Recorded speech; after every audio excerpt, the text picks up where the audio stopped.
Hi everybody, welcome to my quarantine layer. I am part of the presentation for funeral arranging and directing, and I will be going over the red bubbles that are assigned to me, which are initial contact procedure and cremation. Getting started. Okay, initial contact procedure. The notification of death, which is known as the request usually made by a surviving family member for a funeral home to transfer a decedent from the place of death to the funeral home, and for the funeral home to carry out the wishes of the next of kin regarding funeral services and disposition. This is, as we know, also known as the first call. It's not only coming in from a family member, sometimes the hospice nurse, police, hospital, or an answering service. We're going to go into use of the telephone. You want to use appropriate etiquette with communication skills. The first call, if performed by the family, is the family's cry for help to you, the funeral home. It's a statement of their trust and confidence in your skills to carry out services. 98% of first calls are made by phone, and the rest are in person. Also, be prepared to take any type of caller. You never know what kind of mood or reaction they're having to the grief.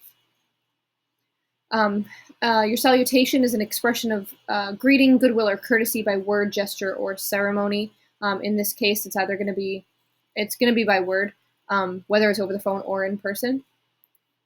For your salutation, you want to give the name of your funeral home, your name, and say something like, "How may I help you?" or "How may I assist you?"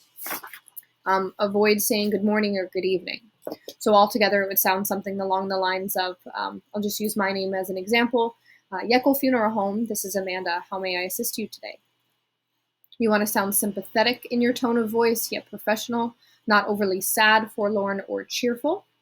Avoid sounding monotonous or bored. This might be your third, fourth, fifth, or 10th first call of the day, but just remember that it may be their first call ever.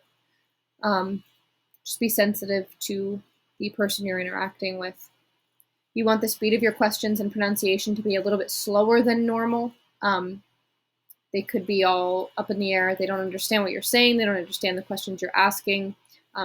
Make sure that you're focused so that they can stay focused and fully understand the questions you're about to ask. You want your diction to be clear and crisp. Do not answer when eating, drinking, or chewing gum. Pronounce your words fully and without mumbling. Don't use slang or sayings some people might not understand who don't have English as their first language. Speak professionally and clearly, but with compassion. As far as volume, don't speak too loud or too quiet and soft-spoken. Be aware of the sounds around you as well. Some people can hear what's going on around you better than they can hear you. Avoid distractions and background noise. For your phone image, you want your phone image to be professional, sensitive, and empathetic. Your phone image is just as important as your in-person image to these families. Customer service representatives are typically instructed to smile as they're speaking because you can hear the difference in their voice over the phone, just like we should genuinely be sympathetic to these families, not fake it, because they really can tell the difference sometimes. Next, we will go into information to be obtained.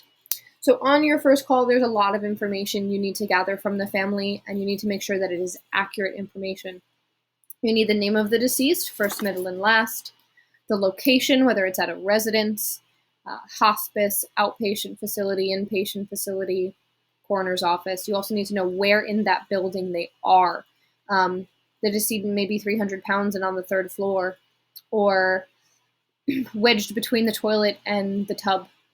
Those are circumstances you need to be aware of, and if you can obtain that information, you definitely should.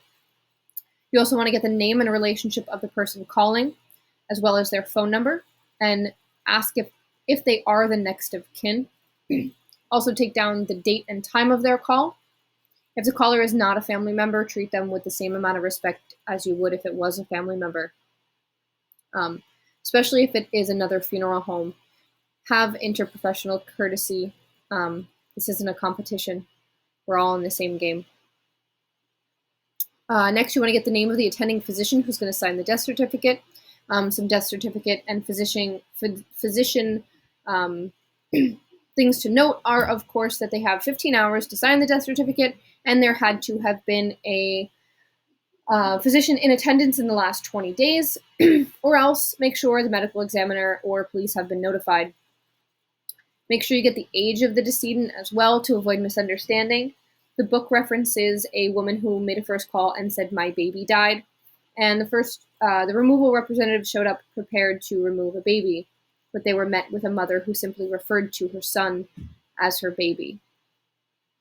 Get the date of birth of the decedent, the time of death if possible, and any special circumstances like I listed before, location in the house or facility that they're at, or their weight or size. When you're concluding the call, don't rush off the phone. Carefully summarize all of the information. Make sure you go over it with them. Make sure spelling is correct, information is correct.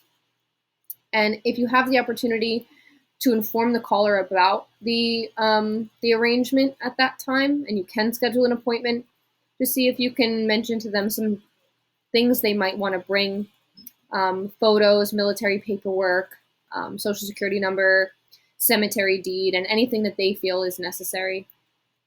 Assure the caller that you're there for them and give them an approximate time of arrival. Make sure you answer any questions that they have before concluding the call. Next, we're going to go into methods of disposition very quickly, just because we all know what these are. I don't feel like these need much review. Methods of disposition, we have direct cremation, burial, and just direct disposition in general, which is any method of disposition of human remains without formal viewing, visitation, or ceremony with the deceased present. Just because a family chooses one of these options doesn't mean they deserve to be treated with any less respect than a family who's doing a full 5-day visitation with burial and committal. Everybody is worthy of respect and dignity. Cremation with service before. A lot of cremation families are unaware that they can have a service beforehand. They just think cremation is cremation, and it is our duty as funeral directors to let them know what they are allowed to do and what options they have. If they don't want to have a viewing before, they can always have a memorial service with the urn present after cremation. But this is a good opportunity to not sell them anything, but just use what you've learned in school to explain to them the value of a funeral service. I would also at this time bring up the fact that they can have a witness cremation as well, just to provide some type of ceremony. And again, that ceremony does not have to be at your funeral home. It can be whatever they want. And it's our job to let them know that they can do that. Next, we have the full service with burial and committal. It's the most complex of all kinds of services. There's a ton of stuff that needs to be kept in order, from the embalming, visitation, flowers, stationery, videos, vehicles, clergy, cemetery, pallbearers, caskets, vaults, procession, and the list goes on. And then last but not least, there are specifically designed services. So we are event planners. It's our job to plan the event that the family wants. Whether that be at our facility or not, we can always steer them in the right direction. Non-denominational services are becoming a lot more common. Personalization is key, and just do what you can for them. Next, we're going to go into permission to transfer. It may be obtained at the removal, so may the permission to embalm. Utilize the Relates of Remains form that your facility may or may not have. It includes information of the decedent, the name of the funeral home, permission to embalm, permission to autopsy if needed, the relationship of the person releasing the remains, signature, things like that. And as we know, no prices can be discussed without the distribution of a GPL. Make sure you have general price lists with you. If the body is at a facility and not a home, make sure that the body can be released. Make sure the release form has been filled out properly. The grieving families are not paying attention to paperwork at this time. Check for pre-need. Oh boy, hold on. There we go. Check for pre-need. When you get off of the phone or back to the facility, whenever you get a chance, check to see if this decedent had a pre-need. It'll take a lot of weight off of the family if paperwork has already been obtained and filled out. Make sure the contract has been signed, see who signed it, check the next of kin, things like that. Things like this. Validate issues regarding transfer. We've all been to the coroner's office by now. You have to make sure that the release has been signed by the next of kin to make the removal. We also know that it's not the cleanest place in the world. Make sure you have all the supplies you need to make the removal in a sanitary way. Always be prepared. Transfer of remains. Okay, so for transfer of remains, whether at a residence or facility, for transfer vehicle, you can use a coach, which is not very common, of course, minivan or utility van. As far as staffing needs, I fully believe that if you have the staff, always send 2 people. I'm sure most of us have done a removal on our own, and it's not fun, but we can make it work. Especially if the decedent is larger, you're going to want more staff to be there. For your transfer equipment, you're going to want a cot, a flexible stretcher or vinyl pouch, rubber gloves, towels, cotton, spray deodorant, spray disinfectant, sheets, and maybe even a pillow for courtesy. I think that somebody in this class had brought up one time that they heard of a funeral home that would bring little roses. Maybe they were fake roses with like the funeral home's name attached to them, and they would place that on the pillow after removing the decedent. And I'll never forget that. I think that's incredible. So you also want to know the differences between general transfer procedures from institutions and from residences. The differences between the hospitals, nursing homes, hospices, palliative care. Make sure you get a receipt of the decedent's belongings. I've personally used a personal effects inventory. It lists every single one of the items that the family has. The decedent has, and what's going to happen with those items. This is very, very, very important and can avoid litigation, worst case scenario. For residences, you want to make sure you know where the stairways are, the number of hallways, the number of turns, throw rugs, any objects that may be in the way.